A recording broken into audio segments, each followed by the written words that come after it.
guys are doing well. Just finished the fan cams, just finished 7 Reasons, which will go up tomorrow, and just finished watching Stephen Arson's review as well on his channel. I say watching it, I had a live view. I can hear him, I can see him. So, I didn't really need to tune in on YouTube, but I thought, let's do that anyway and give him a little watch. What's happening, guys? United 2, Fulham 1, United top of the league yet again. Obviously, Manchester City, they have a game in hand, which means they can go above us by 1 point. But if you would have thought United to be, let's say, all right, a point off the leaders if City win their game in hand, or to be top of the league halfway through the season, then you would have said, you're absolutely bullshitting, mate. United will not be top of the league at any point this season. But here we are.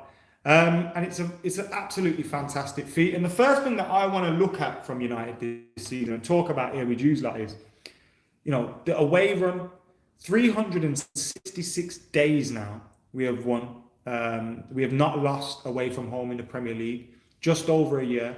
The last time we lost away from home in the league was against Liverpool on the 19th or the 20th of January 2020. We haven't lost since then away from home. Can you even remember what the world was like at that point then? Can you? There was COVID, but it was like in some small place in China. It wasn't around the world. We could still go out, we could still go to games, we could still do this, we could still do that. Little did we know 2 months later the whole world would be coming down around us. But 1 year, 366 days since we have lost away from home. And that is something that Ole Gunnar Solskjaer deserves massive, massive credit for. But also another stat that really pleased me, and has pleased me this season, is that United have won 21 points from losing positions in the league this season. 21 points. Now that record is incredible. I think the nearest team to us has 10 points from losing positions. We have 21 points from losing positions. Now, I don't know if this is true, but Mo in the comments says we have broke the treble winners record. And if that's the case, that says even more for you. It's an incredible bit of form that we're in and able to turn around these deficits. And today, watching the game, as I was sat there on the watch along with Andy screaming in my ear, making me panic, and Joe sat next to me complaining about everything, I wasn't like how I was against Liverpool. I wasn't like how I was against Burnley or Villa. I was super relaxed, super composed. I had no doubt that Manchester United would get through in the end and get the victory. And I don't know if it's because Fulham scored early. I don't know if it's because I'm a little bit deluded. I don't know what it is, but the fact is, I just knew we'd win. And we did. We did. And we had a little bit of luck. Eric Bailly, one flicks him and goes wide, and you're thinking, Jesus Christ, we needed that bit of luck. We had a little bit of luck. There were opportunities that maybe Fulham could have done better with, but there were so many opportunities for United today that maybe we could have done better with and could have converted. So you cannot complain as a Man United fan at the minute about how we're playing or how we're setting up. And one of the even better things for me as a Man United fan is I feel like there's still so much more to come from this team, in that Martial hasn't got going yet. He was our Players' Player of the Year last year, top goal scorer last year, and he hasn't even got going yet we're top of the league. I still think there's way more to come from Mason Greenwood, Marcus Rashford, Edinson Cavani even, who Edinson Cavani was a shout for player of the game today, man of the match. So I'm not saying he played badly, of course I'm not. Listen to what I'm saying though. I think there's more to come from him, and I don't think he's playing at his potential. Bruno Fernandes, a little bit under par at the minute, but still very, very influential. Paul Pogba, just coming into form. You look around elsewhere at the team, and everyone is starting to tick over. And we're not playing at our best yet. We're just not. And that fills me with more confidence that we can maintain this form going forward, and it should give everybody confidence that we can maintain this form going forward.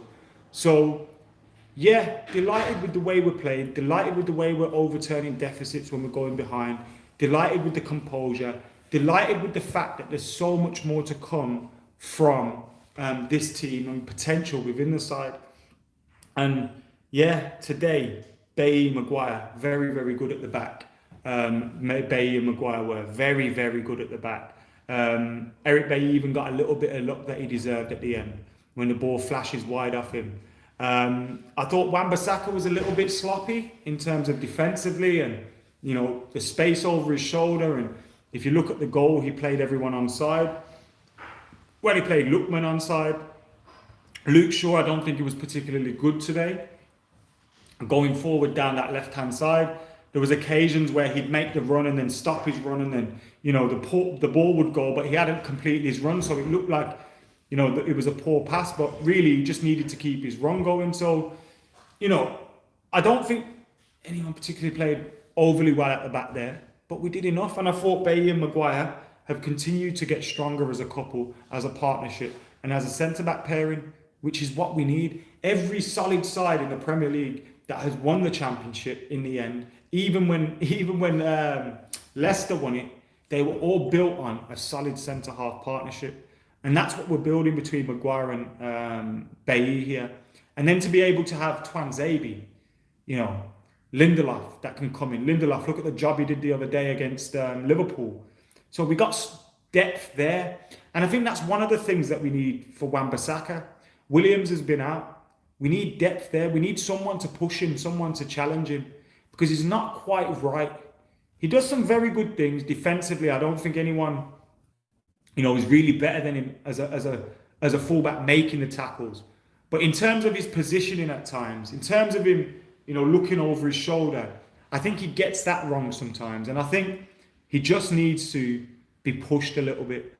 Now, someone's mentioned Laird. Hey, Ali's mentioned Laird. Laird's out on loan. You know, we can't rush him back to just come and be back up to Wan-Bissaka because he needs to play football. And I'd argue Laird will come and probably take Wan-Bissaka's place if he gets a run. But, you know, you look at that and there's more to come. We just need to challenge, I think, Wan-Bissaka the same way we did Shaw and the same way we're doing with Maguire and Bailly. And then in the midfield, Fred and Pogba it was today. I thought Fred had a scrappy game. He was busy and he was running around and he was doing a lot and all that kind of stuff. But I thought it was a scrappy game. And Paul Pogba in there, that quality for that goal. I mean, when you look at that goal again, it was absolutely out of this world. The touch, the control, the skill, and then the finish as well. It was vintage Paul Pogba. It's the kind of thing that we signed him for, to be able to do that. And we are seeing that Paul Pogba is doing that on a more regular basis for Manchester United now. You know, he's putting in these performances and he's becoming a match winner.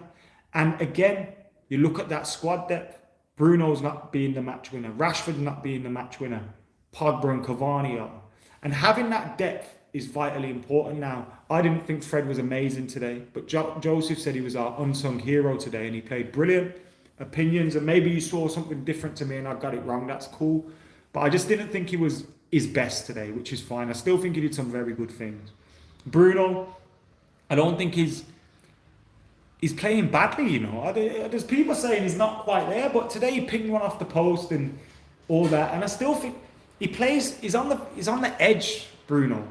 So he's on the edge of doing something great or getting it wrong. Do you know what I mean? And he plays on those edges all the time. And I think he was pretty good today. He was very close to getting a goal, and he got an assist as well. And he was a little bit better from Bruno today in terms of some of the performance we've been seeing recently from him. And then you go forward, Greenwood, Martial. Let's talk about Martial. His poor season has continued. Definitely in terms of goal scoring, it's been a poor season for him. You know, 5 goals in 20-odd games isn't enough. Obviously, more recently, he's been pushed out onto the left, and that's because of his poor form, which is fair enough. I think maybe you could be looking at a time now where you're going to have to drop him to the bench for a bit and maybe say, look, put Rashford on the left, put Cavani through the middle, fight for your spot back and give him something to fight for or something to train. I'm not saying he's not training hard because, you know, I don't know, but maybe give him something to think about in training. But look, everyone's quick to write him off and say, oh, he's done, he's this, that, he's not good enough and he's not a Man United player. And it was only 4 months ago, everyone was doing my number 9 and my striker and, oh, Anthony Martial, my guy, and all this. And now it's, oh, it's fucking shit, get him out of the club. And it's not the case. Look, he's having a bad time. He's having bad form. But he will be back to his best. I have no doubt about that. And over the last couple of months, we have seen periods of his play where he has been at his best. He just hasn't got a goal. So like Aaron says, am I disappointed with his season given his record last season? I am disappointed with his season given his record last season. Massively disappointed. And I don't think, he has to be, playing week in, week out. Maybe he needs to fill the bench for a little bit. But everyone panicking. Like, it's his first real crisis of confidence that he's had at Manchester United. And last season he was incredible, player of the year. And after 2-3 months, he's done. Is that what we're doing now? Because if that's the case, then there's many players over the years that, would have got sold or shut off soon before they went on to achieve great things. So I just think people need to be careful what they wish for, to be honest. And I do think he's a talented player. I do think he's had a bad season, but I do think he'll come good again. And I just think people are always, it's like with Pogba. Oh, he's fucking shit. Oh, there's never a no in between. Do you know what I mean? Those same people that were calling him shit 2, 3, 4 weeks ago are now sucking him off because he scored the winner against Fulham. And that's how quickly things change in football. And that's what Martial needs to realise, that, you don't want this form to become a long-term thing, because then it is, affecting you, possibly your place at Manchester United. But it's been a couple of months and there's still a long way of the season to go. I would consider dropping him, and I do consider, if you're looking at a pecking order at the minute, Cavani's edged ahead of him, so you've got to do a little bit to fight back for that, and get your spot back in that team. It's as simple as that, and I think he will do. I think people are just quick to panic over things. I mean, if you look at the way some people have been speaking about Bruno this week, it's mental. Do you know what I mean? The way people have been talking about Bruno this week, and it wasn't long ago, it was the best thing since sliced bread. So football fans are fickle, and things in football will change very quickly. And I think a couple of goals and Martial will be fine, but he isn't having a great season so far, and he does need to turn it around. It's as simple as that. Do you want a sneak peek at some merch that is upcoming? Don't tell anyone I've showed you yet. Look at these bad boys. What do you reckon? Look at these bad boys. They're coming soon. But yeah, guys, thank you for tuning in. Make sure you're watching, like, comment, share, subscribe, all that jazz. For now, I have been Adam McKola. United are top of the league. Fingers crossed, we will keep it coming. And yeah, it's supposed to look like MTV. That was my design. Anyway, thank you for tuning in. Speak to you lot soon. I've been Adam McKola. I'm out of here.